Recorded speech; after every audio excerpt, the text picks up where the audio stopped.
Hello, everybody, and welcome to another Destiny Movie Night Hangout. Our movie of today is Inside Out, and I'm here with Guion Roberts, all the way from South Africa. Hi, Guion. Good day, Mike. How are you doing today? I'm doing fine, thanks. And you? Quite well, quite well. So, without further ado, how about we just jump right into this movie, Inside Out. Now, would you like to give the audience a summary of the movie? Well, the Inside Out we are referring to, first of all, is obviously, as we know, the 2015 cartoon one, which is about how the person's emotions and memories function inside ourselves. Now, in the cartoon, it's about a little girl that lives with her mom and dad, and they stay in a city where they're very happy, and at the age of 11, they move to a new city. Now, in the new city, she finds it challenging to adapt to the environment, and through this whole change and challenge part of her life, they show how, well, humans see, for example, emotions work, where it comes from, and memories, where they go and how memories are being used. So that's basically also showing you like a little battle, a little war, a little story that's happening inside of the girl while she's going through all these changes in the physical world with her parents. And I kind of see it quite interesting how they have depicted or shown how emotions and memories function within the human through a cartoon. And that is basically what I want to hang out about today. Cool. Cool. Yeah, I mean, the movie did go into quite a lot of detail over the various like relationships at play of the thoughts and the feelings and the emotions. Although actually it wasn't so much specified between a feeling and an emotion per se, as it was just the different polarity of emotions, where it was like the main ones that they showed in the movie was, what was it, fear, sadness, disgust, anger, and joy. I found that to be a little bit interesting also, because it was like these are the main five. You know, you get one that's like a positive, like happy type one, which is like the central authority in the beginning of like the movie. Like she's like the main operator kind of thing, and she's the best kind of thing. Like that's what's given across. But there's so many of the other ones that like influence the dynamic, and it's kind of like we have to manage the fear, the anger, the disgust, and the sadness, and to the point where it's like sadness is like the worst. You know, like she's in there, and you don't even want her to participate. Like I remember a part in the movie where it's like sadness, you just stand in this like little circle. So, you know, that's your job, just so you don't basically screw anything up here, because everything you touch sucks. It's sad, and that's just awful for, you know, coming from Joy's perspective as like, are you kidding me? Like this is awful. But she's trying to like be nice about it at the same time without saying like, no, like you're not terrible. It's all good. So, you know, she's kind of like lying about it there. Yeah, I thought that was interesting. Yeah, I mean, obviously, well, I have quite a different perspective that I've seen actually. When you watch the movie and you see the baby is born, for those that has watched the movie, those that hasn't, this is just what happened. When the baby was born, there was darkness. But then suddenly out of the darkness, there came a little person inside the baby's mind, which okay. then you want to say something, Mike? I was just like, yeah, acknowledging that point there. Like, yeah, it didn't. Okay. Yeah, okay, that didn't dawn upon me really. That joy was like the first thing in there, basically the first thought or emotion. Because so she's like this superior question that you can look at within the beginning of the movie is, first of all, you have to consider that it's just a movie. Most people will not see the movie as meaning anything, or the movie showing anything about reality. But you have to first consider that the movie actually does show something about reality. It shows how we interpret how the mind works and functions. And it actually works like a machine. So if you look at the movie, everything inside the mind functions like machines. Now, in the beginning, when the baby was born, it was darkness, and suddenly there came this little being inside the baby's head, and the baby opened her eyes, and suddenly the father said, "You're such a bundle of joy." And joy was the first little thought, the first little awareness. It was the first memory that was being created. And it's funny how the baby now suddenly becomes defined or is being defined by this first moment, this first interaction. And this little being that is now there that is called joy. But what isn't being questioned is before joy was there, before the baby opened her eyes, and before the dad said anything, who was there before joy? The baby was still alive, the baby was already born, but now suddenly this emotion came, and this emotion suddenly defined the baby's entire reality as having to be joy. I mean, imagine the father's first words was, "You're such a bundle of sadness." Then the first little character in the baby's mind would have been sadness, And Yeah. now if you go further into the movie, then you see how each and every character, which is joy, sadness, disgust, anger, and fear, are all actually based on fear. For instance, joy is consistently motivated in fear of not being joy. Disgust is consistently motivated in fear of not being disgusted. She wants to be disgusted, that's her purpose. Anger is consistently motivated in the fear of nothing making me angry. I mean, what's his purpose? So what I've noticed through the whole movie is these 5 characters in the child's mind is mostly consistent of fear, and all their actions come from fear. So even joy now has this expectation of always having to be joy, and that's where you came in with the part of sadness. Sadness should not participate, because sadness exposes the fears. Sadness exposes the reality. Sadness exposes what has been suppressed, what has not been looked at. And this is what the whole movie at the end comes to, about a point where sadness shows the whole point and the child can finally deal with her problems. But now if we rewind a little bit, then there's so many dimensions we can look at this movie. For example, there are main memories that every human being develops. Now, if we look at ourselves, we know that there is a main memory inside of every single human that we each function from. No matter what it is, we move or are motivated by emotions, by feelings.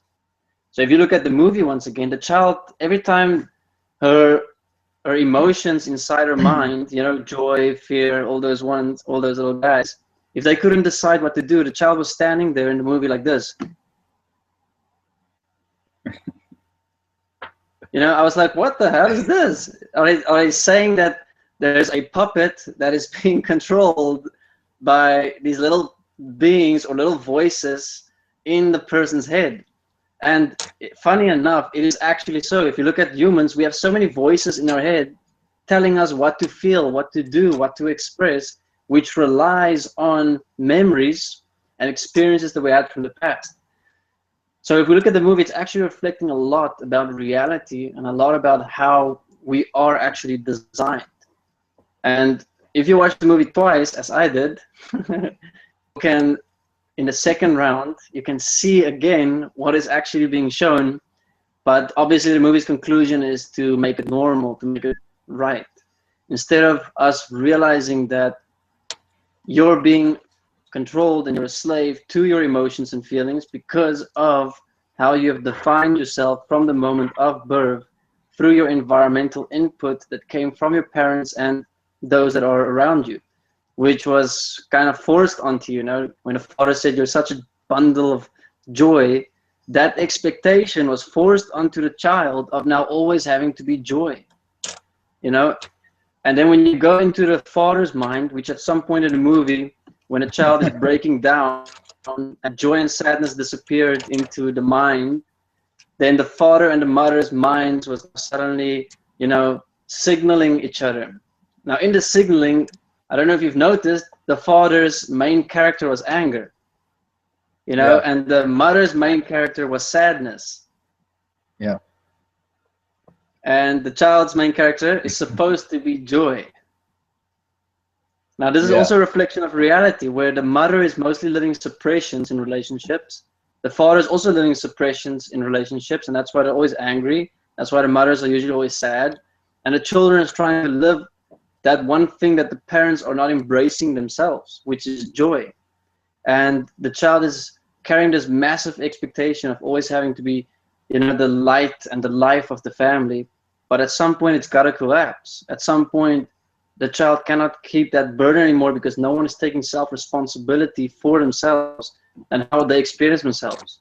Because everyone believes that they are controlled by their memories, by their emotions and feelings. So everyone is just waiting for their emotions and feelings to direct them, to give them direction in their life, which is never going to happen. Because your emotion and feelings, as you can see in this movie, is based on thousands upon thousands of memories, of moments, of experiences. And you cannot possibly wait for those memories to just come up and direct your life and to give you purpose. You have to actually do that yourself. But as long as we accept and allow these little characters in our minds to tell us how we should experience ourselves in whatever moment might present ourselves, we're always going to be subject to whatever our mind can come up with. It's never practical, it's never real, really. But if you watch the movie, you can see clearly with the child and how it's so ridiculous what direction she could have taken, but she was waiting for her emotions and feelings to tell her instead what to do. That's the main points that I got through the movie, and it's been quite interesting for me to actually sit and watch a movie and go into it. I really don't do that with cartoons. I actually don't even watch cartoons or like animated movies. Yeah, I mean, I totally agree with you. I think it's cool to, whatever we're watching, reflect it back onto our world here, because, it was created in this world, and as we can see with this movie here, there's so much more about the movie than it just being just a movie kind of thing.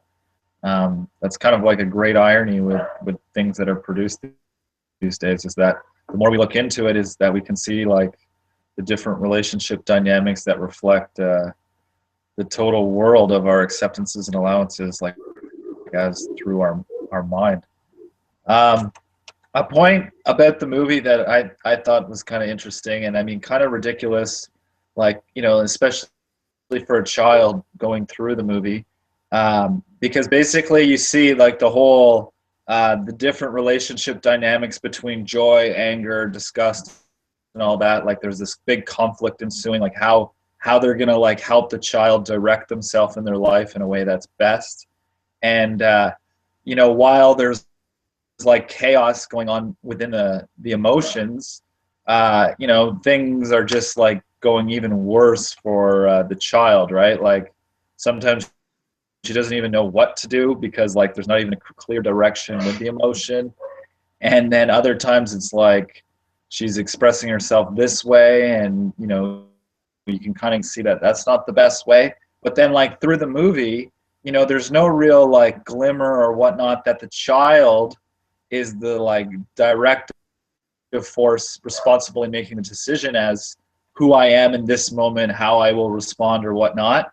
It's kind of like by the end of the movie, the emotions have like sorted out how to control the child again in a way that's best. So it's kind of like a real like, don't worry, your mind does everything for you. Like, shit just happens in your life, and your mind has got it all figured out to just tell you what to do. Like, don't even think about it, really. Like, just whatever you feel, that's what's best.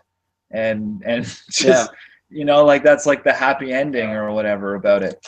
I mean, so that was kind of like, I think, negligent, really, from the, creators of the movie perspective of like, just kind of like leaving it like, you're an organic robot, and that's totally fine. Like that's just how life works. Like there's nothing more to it than that.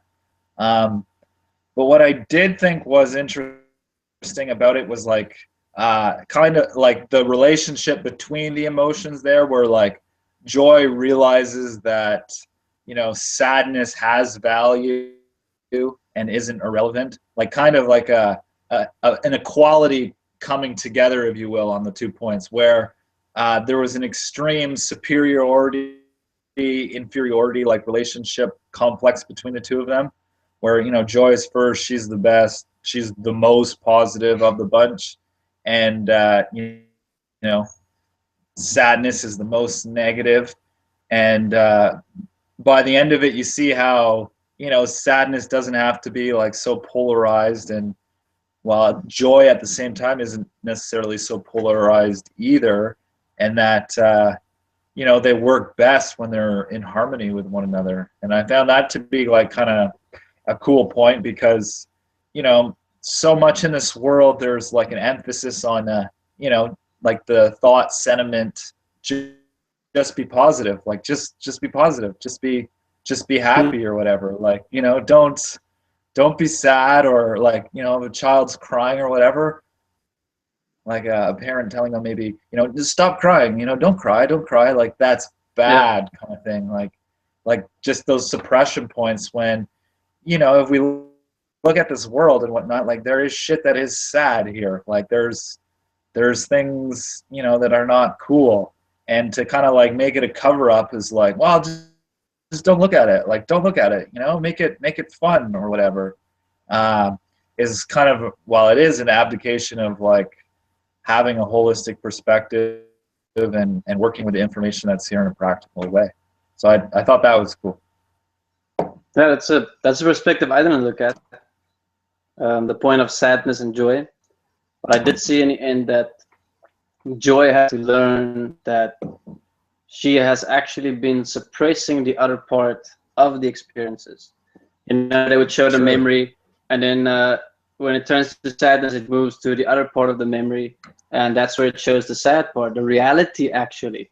Joy only highlighted the one part of the memory and highlighted that one part instead of looking at the entire memory and what does it all mean. So that's a pretty cool point. Now that you mention it, I could see in the movie those parts coming together.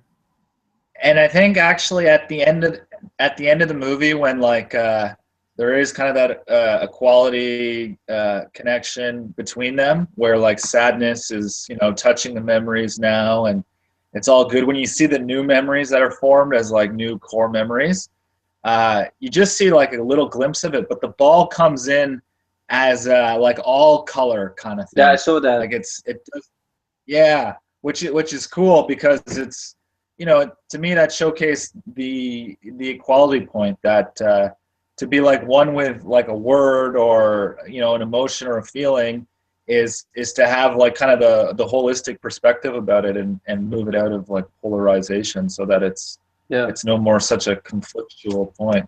Yeah, because what makes it cool for me is that if I look at my life and where I have changed points in my life, was only when I was able to look at certain emotions and feelings the same equally, and not judge some as being extremely bad and some as extremely good, and only work with the good one, because I was avoiding the parts that actually mattered.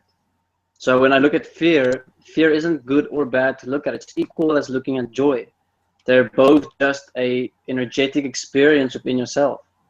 But this is another point that I saw, that every time they showed the emotions inside the little girl making their minds up or deciding on what the child's going to experience according to an event, that the child didn't investigate once the situation, you know. And one thing that has to be clear is these little guys in your head that's making decisions for you, how you should feel, is not you. Now, we think that, you know, those little guys is you, but they're not. You know, they were created through experiences. They were created through memories, not part of you. And so everyone is actually schizophrenia, or has multiple personality disorders. Everyone has that actually.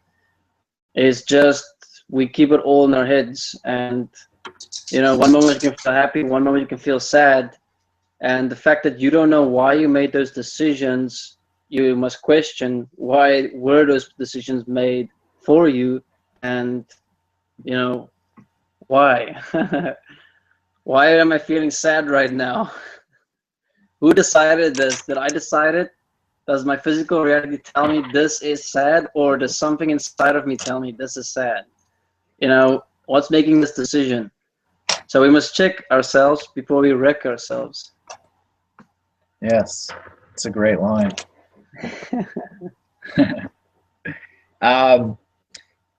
Yeah, totally. That's such an important point, really, because I mean, really, everything stems from that, and it reminds me of a common saying that it's pretty common here in the Western world. Maybe it's common where you're from as well, but it's the whole kind of point with like something happening or whatever.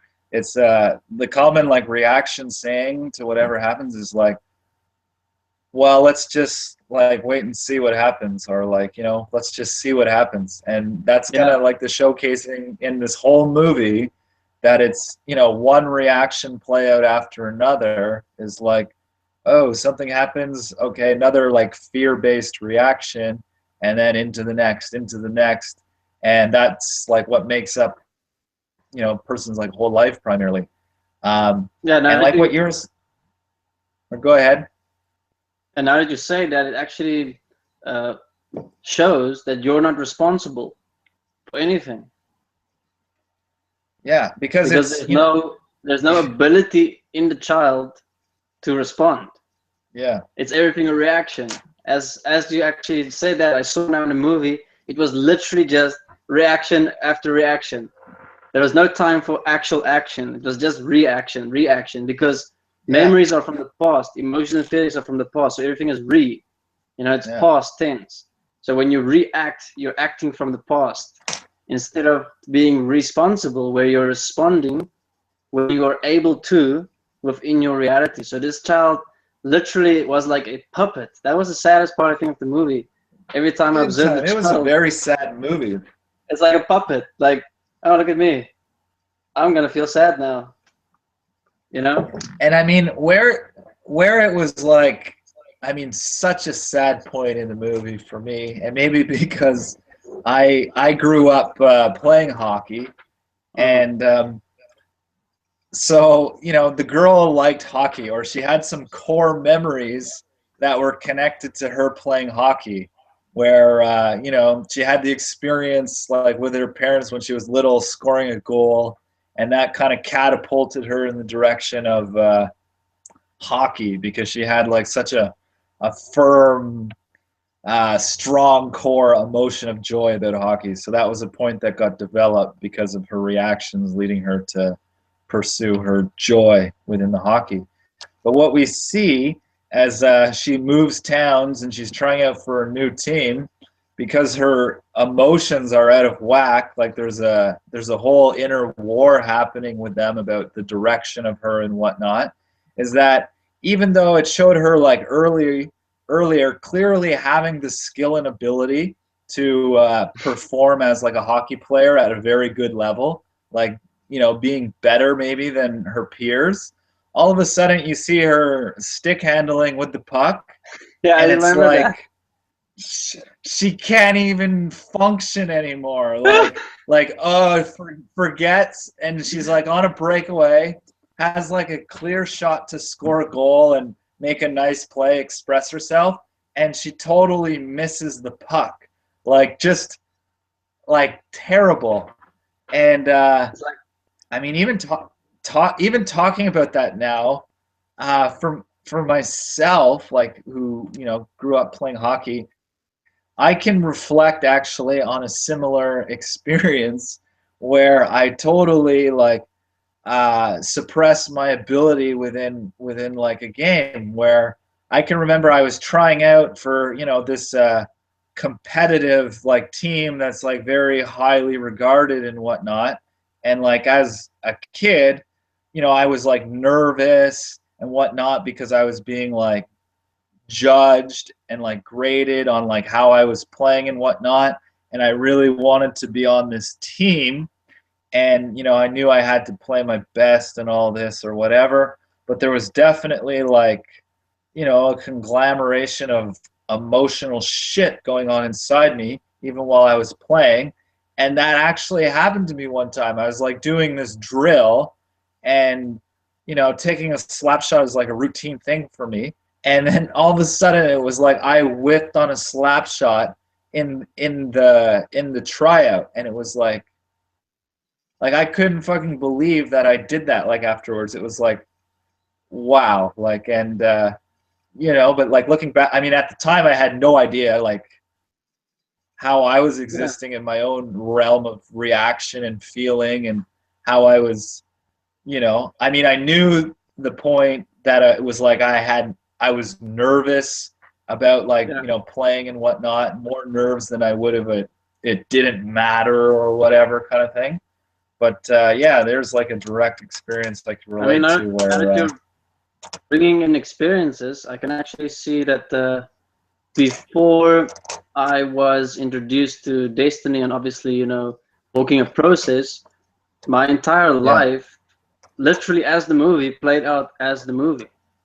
You know, before I was aware that thoughts, feelings, and emotions and memories and all of those do not have to direct my life. You know, I allowed it to direct my life in every single thing I do.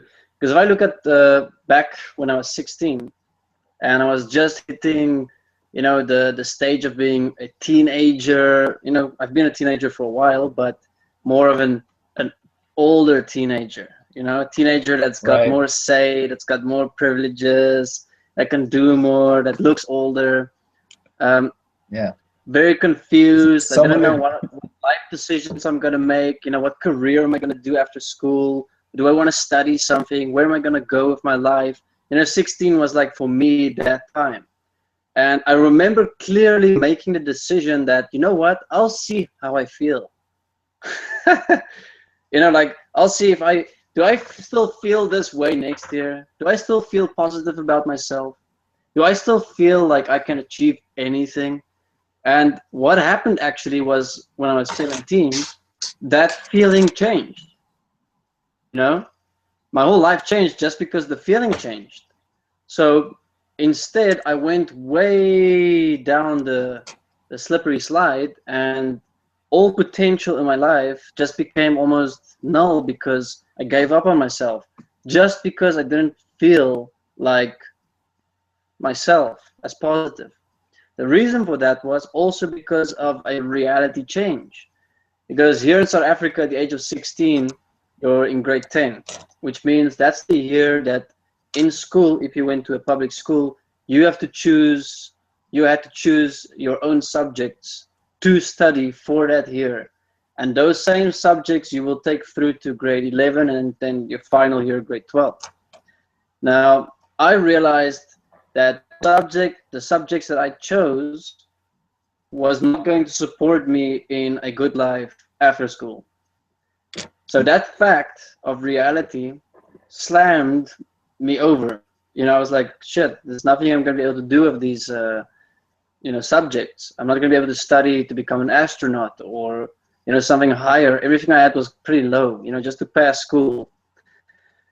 And with this problem, I just gave up completely on my life, and I was unable to look at practical steps on how to improve myself and to take a different direction in life because of that one emotion, that one feeling of giving up.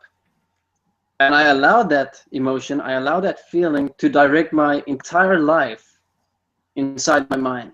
You know, where do I see myself in 80 years? Oh, I might as well give up. You know, I'm just gonna give up because of this emotion, because of this feeling right now. And now that you mentioned that, I saw this whole point is exactly like the movie. You know, how it played out. So how the child's life just crumbled down because of two feelings that went away. Yeah. Yeah. Quite fascinating how to fix our lives. It is really. I mean, it opens up a lot of, consideration even for, like, let's say a parent or whatnot, that how choice your words are in influencing, impacting your child's development. Like, how are you speaking to your child? Like, are you speaking from a point of your own emotional reaction, or are you able to have that discernment in you to move beyond your own emotion and speak from a point of beyond that? I mean, arguably that would be tough if you didn't have such considerations at some point for yourself into, well, examining the difference between, your emotions just happening to you as reaction, and stepping beyond that, kind of like from consciousness to awareness kind of thing. And I mean, that point in itself, as we can see in walking the destiny process, is not mainstream within our world by any means. I mean, because it's a harsh reality check, really, to see that, well, wait a second, my whole life has been, controlled and regulated, governed by the body of experiences that I've had that have led me to here. And that, as I've collected more over time, I don't even necessarily consciously remember the things that happened long ago, but they're in my unconscious mind, and they're pulling the strings because they're in the long-term memory, if you will. And I don't necessarily, consciously access that, because in the day-to-day living and how we're educated, we use, our short-term memory. And with all the stimulation we're getting these days, it's so often very short-term before we forget what's even in that short-term memory bank. Which goes to just show, like you were saying earlier too, with considering like the framework of how all the emotions exist, so much so the starting point root of it all is fear. And I mean, to face that, can be a bit daunting, because I mean, that's not positive. That's not, well, actually, in a way, it is the most positive thing you could really ever do. Like, that is the most positive. But coming from, your reaction-based conscious mind perspective, shit is in reverse completely there, where you're like, wow, you don't want to look at that, because like the definitions are all backwards there. Yeah. So, and then it just, to basically acknowledge yourself as a mistake or like a fuck up, because you didn't really have any control of what was happening. Like, you believed you did, and you were like so convinced that it was all real and it was all made sense and it's all logical. And that's like the great irony, or like fallacy of our lives, so much so, is that it's a tragic comedy, because we think that it's like real, we're really living, because like the belief becomes life. And it's like the greatest deception ever, like the cosmic joke. Yeah. And it's like a holy cow, because we get so invested in those relationships, those experiences or whatnot, that the mind is very tricky in those ways, where, again, the fear point, because there's so many different dimensions to fear. You'd be like, wow, I fear giving up this or that, or like, who would I be without that? All I know is myself as this emotion in relation to, let's say hockey, or family. My parents, family, or being goofy. Like, she had her core personality points, right? It was like, what was it? It was Goofy Island. It's like, so her like monkeying around, being silly, or friendship, family, and hockey. So it's like that was like all her life consisted of, so much so. And that kind of reminds me of just the point of consideration of why the world is in such a state of despair is, you know, like all the problems so much so start within the family. Like the greatest war that exists begins within the family because of how we interact with each other in the family is rooted in all this emotion. Like generally, the average common person will express, you know, a greater range of volatile emotions to the people they love the most, you know, because it's like they're the most deserving, or it's because they love you that they're going to like take the biggest shit on you, you know, like because you wouldn't get that. Yeah. You wouldn't get that angry like about somebody else, because what it really shows is that I don't really care about you, like I don't love you. So Basically. yeah, and it's quite fascinating when we consider those dimensions. Like it really explains, you know, the only way that it could be accepted where, well, you know, what it like, there's various statistics that showcase like the numbers that, you know, most of the world lives in poverty while there's just an extreme economic like unbalance. And, you know, that's basically the only way it can fly is through this emotional control regulation where, you know, it's justified not to really give a shit about the majority of people or life here, because yeah. There's actually a point I was looking at when the movie started. Yeah. It started out with this typical happy family, you know, like the family's got money, they have happiness, they live in a good environment. Yeah. You know, let's see how these perfectly normal families' minds work. You know, because their minds must be reflecting how all people's minds work. So while I was watching the movie, I was trying to also figure out how would a starving child's mind look? You know, how would you, in a cartoon, make a movie about a family that's in poverty? What are they experiencing? Do they even have time for bullshit like emotions and feelings? You know, they are physically concerned about food, about water. They don't have time to feel sad and be angry, and you know that those things take a lot of energy. It takes a lot of time. So that's a cool point, that also movies like this is made for the elite, and it is made for those that can literally watch it. Everyone that can watch this movie is elite. You know, that's like the point. That's the audience they want to reach. But if a poor person